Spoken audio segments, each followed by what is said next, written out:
Welcome to the Horizon Audiofiles, a podcast of the Defense Horizon Journal. The Defense Horizon Journal is a professional and academic journal that features essays, reports, and analyses covering geopolitics and law, security and defense policy, peace and conflict studies, applied military science, as well as developments in weapons technology. For more information, go to www.tdhj.org. Defending free speech with free choice. Towards technology-driven, human-centered, endpoint solutions for society as a whole by Maria Papadaki. The rise of social media and demagogues. The rise of demagogues through democracy is not a new phenomenon, nor are there attempts to exploit new communication media to spread propaganda, manipulate the public, and eventually lead them to tyranny. Ever since the inception of democracy, Plato warned of the danger of demagogues using democracy's freedoms against itself. In modern times, social media, as a new communication medium, invites many parallels to be drawn from historical examples, albeit now with global reach and amplified consequences. While studies agree that mainstream media, such as newspapers, radio, and television, remains the most important communication platforms, they also acknowledge the growing popularity of social media as a news and media outlet, especially among younger demographics. As the Flash Eurobarometer 536 survey reveals, a quarter of EU citizens have found data and statistics about their country or Europe on social media, particularly ones among the 15 to 24 age group. Similarly, almost 2 in 5 respondents to the 2023 Media and News Survey, and 3 in 5 15-24-year-olds, used social media to access news. The percentage is even higher in the UK, with almost half of UK adult respondents and 71% of 16-24-year-olds using social media for news. Notably, the rise of TikTok as a news media platform is steep, with 10% of 16-plus-year-olds receiving news through it in 2023, up from 1% in 2020. Therefore, it is understandable that political parties, organizations, and individuals use social media to reach their audiences. However, unlike mainstream media, where the same content is transparently available to all who choose to access it, social media content is curated, micro-targeted,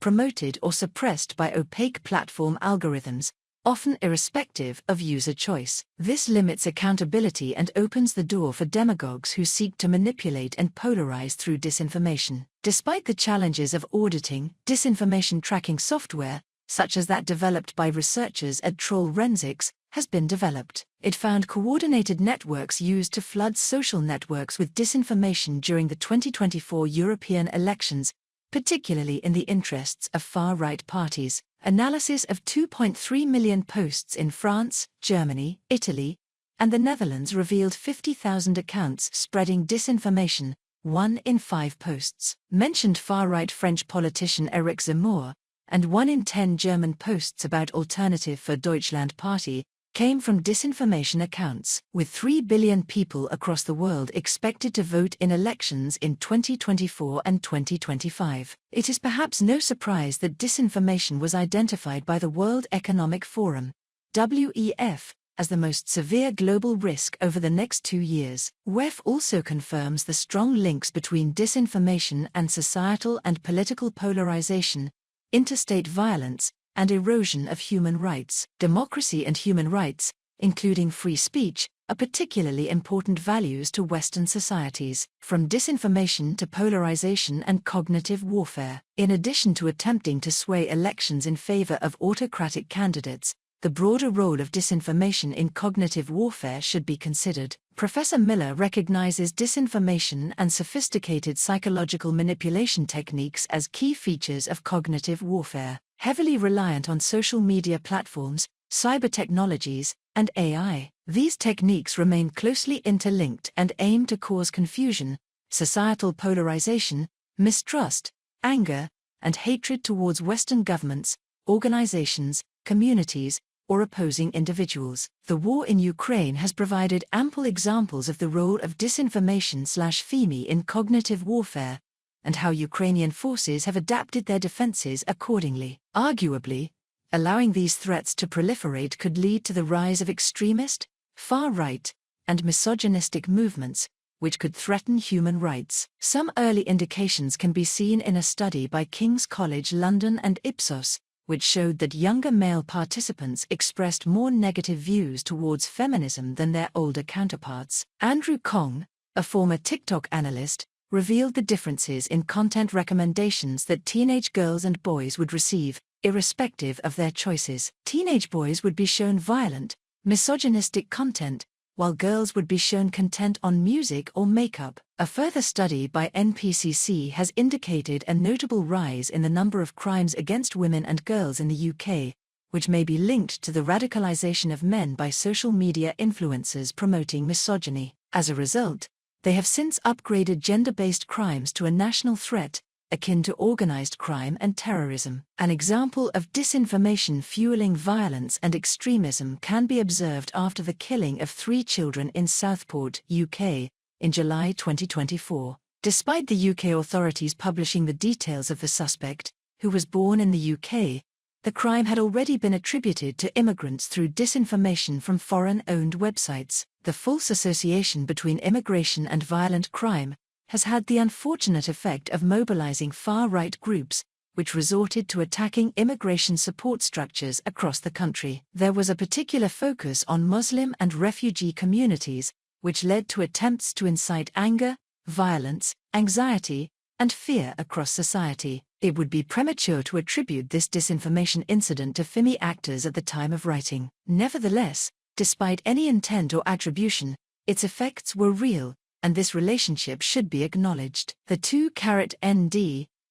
report on FIMI threats offers an updated overview of the FIMI ecosystem and reveals its global scale and diverse range of targets. Nearly half of the analyzed cases targeted countries across the globe. 30% targeted organizations, such as the EU, NATO, and Euronews, and nearly 20% of cases targeted individuals, including non-political figures. Furthermore, there seems to be an emerging trend of gender-based and anti-LGBTEQ+ FIMI attacks. It would be remiss not to consider the potential implications of AI-generated fake content, which WEF identified as a significant risk for 2024. It is worth noting that AI-generated audio imitating the voices of politicians has already been utilized in a limited capacity in FIMI cases. The relatively low technological barrier to creating fake content, coupled with the speed and volume at which it can reach individuals, suggests potential for concern. Notable examples illustrating its impact, besides character assassination, would be deepfake pornography and stock market manipulation. For example, explicit deepfake images of US singer Taylor Swift reached millions of views before eventually being removed. Similarly, the promotion of a deepfake image featuring a Pentagon explosion ended up affecting US stock markets before US authorities countered the rumors. It is possible that this climate of intimidation, polarization and violence, with FIMI in a featured role, could also lead to self-censorship, apathy, or coercion if people fear the unwanted consequences of defamation or violence by speaking up. The 2023 Freedom of the Net report indicates that there have been a significant number of attacks against free speech. In 3/4 of the countries surveyed, individuals have faced legal repercussions for expressing themselves online. In 4 out of 7 countries, this has even resulted in physical assault or even loss of life. Censorship versus free choice. Autocratic regimes have been known to resort to conventional and AI-powered censorship to control the narrative. This can manifest in several ways, including blocking dissenting political, religious, or social content, the repression of free speech, and the gradual yet consistent divergence from international human rights conventions. However, censorship could not work in Western societies without eventually opposing their core values and freedoms. WEF flags the risk that some governments will act too slowly, considering the trade-off between preventing disinformation and protecting free speech. In contrast, others may erode human rights and increase censorship by adopting authoritarian practices. EU citizens also recognize these risks and overwhelmingly consider disinformation a threat to democracy. Considerable work is underway to gain a deeper understanding of cognitive warfare and develop collaborative, multi-level defenses. A noteworthy and comprehensive response framework for FIMI threats is the FIMI Toolbox, which is based on a multi-level, collaborative, multidisciplinary, whole-of-society approach. When considering who has the right and the responsibility to decide on the level of protection,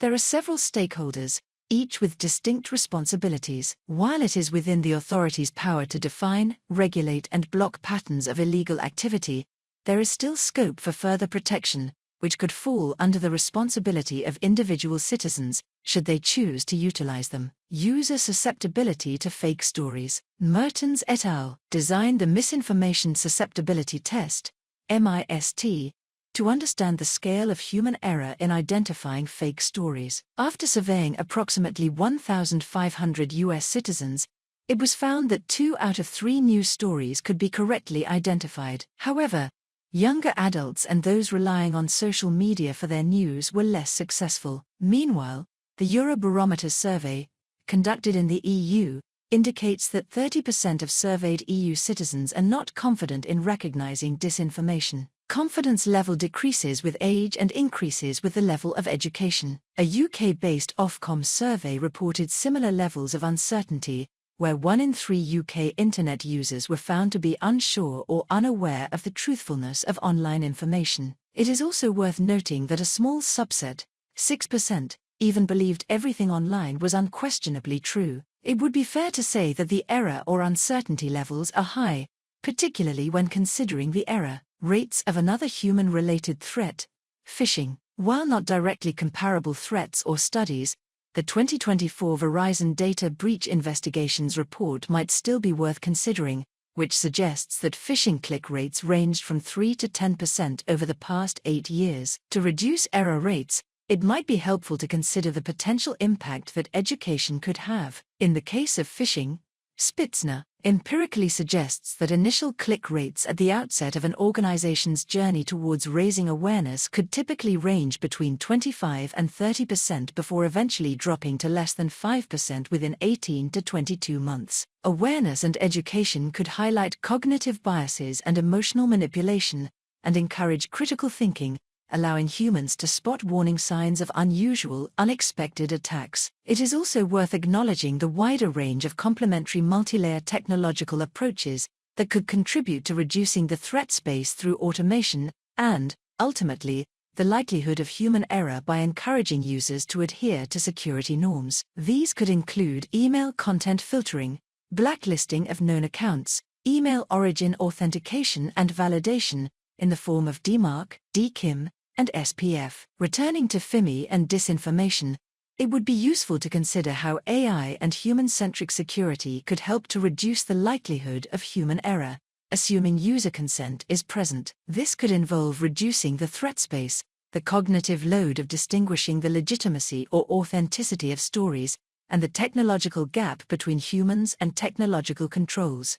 Disinformation detection. As a preliminary step towards reducing human error and maximizing user support, this section explores disinformation detection approaches, including sentiment analysis, propagation pattern analysis, origin reputation, provenance, deepfake detection, confirmation bias user profiling, and fact-checking. This represents a selection of approaches that have informed the options presented in this article, rather than an exhaustive list. Early approaches focused on signs of emotionally charged, manipulative language or discourse patterns featured in news stories and social media reactions. These approaches involved natural language processing and sentiment analysis of social network content, particularly on X/Twitter. A prominent indicator worthy of our attention is how these stories spread. Investigations showed that stories aiming to evoke strong reactions are likely to spread faster, or at least differently, than genuine news. One further advantage of identifying anomalous propagation patterns is that it is content agnostic,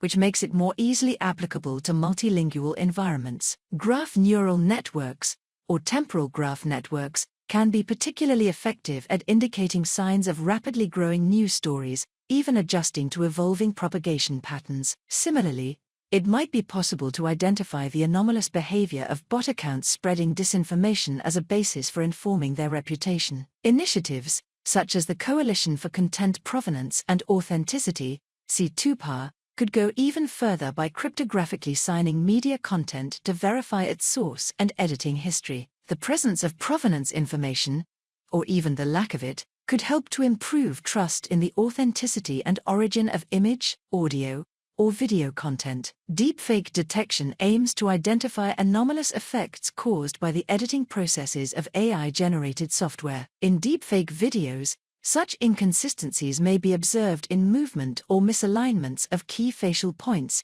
in unusual lighting, shadows, and reflections, both within individual frames and sequences of frames. Various methods can be used for detecting deepfakes, with deep learning and multimodal deep learning approaches proving particularly effective. Another indicator considers the possibility that an individual may be more likely to believe and spread misinformation if it already aligns with their existing beliefs, a phenomenon known as confirmation bias. Therefore, user behavior profiles of their historical usage could help to predict individuals who could unwittingly spread misinformation. The techniques mentioned above are designed to detect various patterns of anomalous activity of different entities, which can demonstrate that disinformation detection is indeed possible. There is potential for further improvement by combining these techniques, or even by complementing them with mapping wider characteristics of FIMI and cyber incidents, as defined in the DSARM and ATT and CA frameworks, respectively. Last but not least, it is important to consider the powerful potential of computer-human teaming methods in the context of fact-checking. Communities worldwide collaborate to investigate the accuracy of information based on journalistic standards and unpack the narrative, intent, and potential impact behind disinformation. The emerging field of large language models, LLMs, and generative AI, which have been trained on disinformation datasets, incorporate fact-checking functionality. These are also important and particularly relevant to end users. While LLMs show great promise, it would be prudent to await further evidence of their accuracy and resilience against disinformation attacks towards endpoint solutions for FIMI threats. While cybersecurity principles have inspired the FIMI toolbox, it is important to acknowledge its stronger socio-cognitive elements that extend beyond technical aspects to encompass a broader range of societal considerations. Its collective response protocols involve an extensive network of relevant stakeholders across society, each with distinct responsibilities, ensuring proportional, adaptive, collective, understandable, and effective responses. Users and citizens have roles and responsibilities as stakeholders to protect their information space and explore how a response paradigm could be provided in a way that is transparent and democratic. To this end, it is suggested that protection, detection, and support functionality is made available at endpoints, where users can freely decide which ones to enable with the support of customizable default settings. Such user-centric functionality would provide the capacity for the greatest possible support, minimize the risk of human error, and accompany each option with the freedom to enable or disable it at the user level. A group of indicative options for users are outlined below: support and education, threat surface reduction, detection and response, and situational awareness. Support and education. User-initiated support that facilitates the use of fact-checking, credibility/reputation scoring, bot detection, disinformation tracking, and education could be made available to users through browser extensions, context menu options, or LLMs. For instance, deepfake audio and video verification functionality, akin to solutions such as Microsoft Video Authenticator, Resemble AI, Sensity AI, or We Verify, could be invoked to verify the credibility of deepfake audio or videos. Simplified reports for fact-checking, reverse image search, and content verification could also prove useful. Additionally, access to educational training resources could be facilitated to help users recognize warning signs of disinformation and emotional manipulation, operate suitable tools, understand their output, and select suitable, proportionate response options. Support functionality could also facilitate access to disinformation resources and communities for users who wish to volunteer,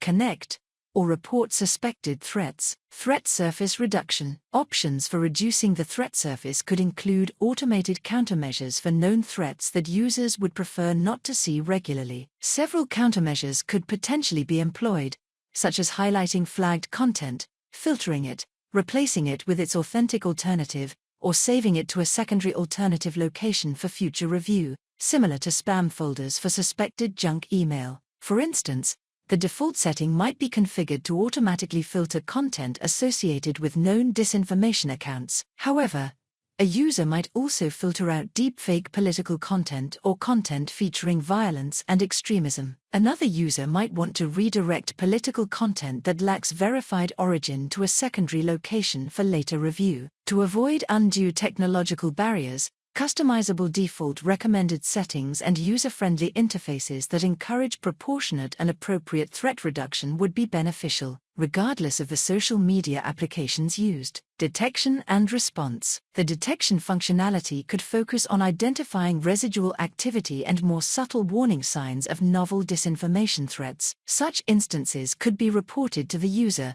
escalated to human-computer teams for analysis, or logged locally for future investigation. For example, it might be possible to identify users who are prone to unwittingly forwarding misinformation to others. A user activity report highlighting the misinformation might lead to useful prompts and guidance to relevant educational content. Situational awareness. It may be beneficial to exchange threat intelligence information that aids situational awareness and helps to link events with other domains. Post-incident review of user settings could also fall under this functionality group. Conclusions and future work. The considerable concern about disinformation, the importance of democratic values, and the degree of uncertainty expressed by users in their ability to correctly identify disinformation suggests the need for strengthening protection at endpoints and indicates that users might be willing to adopt the proposed functionality. The technological gap or privacy concerns might prove to be barriers for some people. Generative AI can prove particularly helpful in bridging technological gaps in user support, as would the use of optimal default profile settings. Raising awareness of privacy-enhancing technologies could alleviate fears and assure privacy protection. Privacy-enhancing technologies, such as differential privacy and federated learning, among others, could enable the utility of relevant data while assuring its privacy in accordance with data protection principles. This is particularly important for supporting detection and response, situational awareness, or user profiling, where the privacy requirements would be higher. Since the focus is on examining content rather than user behavior, it could be argued that the privacy requirements of support, education, and threat space reduction functionality would be relatively lower. In any case, the privacy requirements of any endpoint functionality must be determined and justified prior to seeking user consent. The proposed endpoint functionality aims to complement existing defenses and social media controls by democratizing protection. It seeks to empower users with the right and responsibility to control their own information space, irrespective of their social media applications, encouraging transparency. It aims to bridge the technological gap between humans and disinformation controls, maximize support, reduce the likelihood of human error, and promote secure behavior as the norm. Additionally, it strives to offer freedom of choice to individuals in cases where centralized controls could risk eroding democratic values and human rights. A conceptual architecture, requirements analysis, use cases, and proof of concept functionality could extend this work in the future to illustrate its key points. The author, Dr. Maria Papadaki, is an associate professor in cybersecurity at the University of Derby, UK. Her research interests focus on incident response, threat intelligence, maritime cybersecurity, and human-centered security. Her research outputs include 70+ international peer-reviewed publications in this area. The views contained in this article are the author's alone and do not represent the views of the University of Derby. This was the Horizon Audiofiles, a podcast of the Defense Horizon Journal. For more information, go to www.tdhj.org.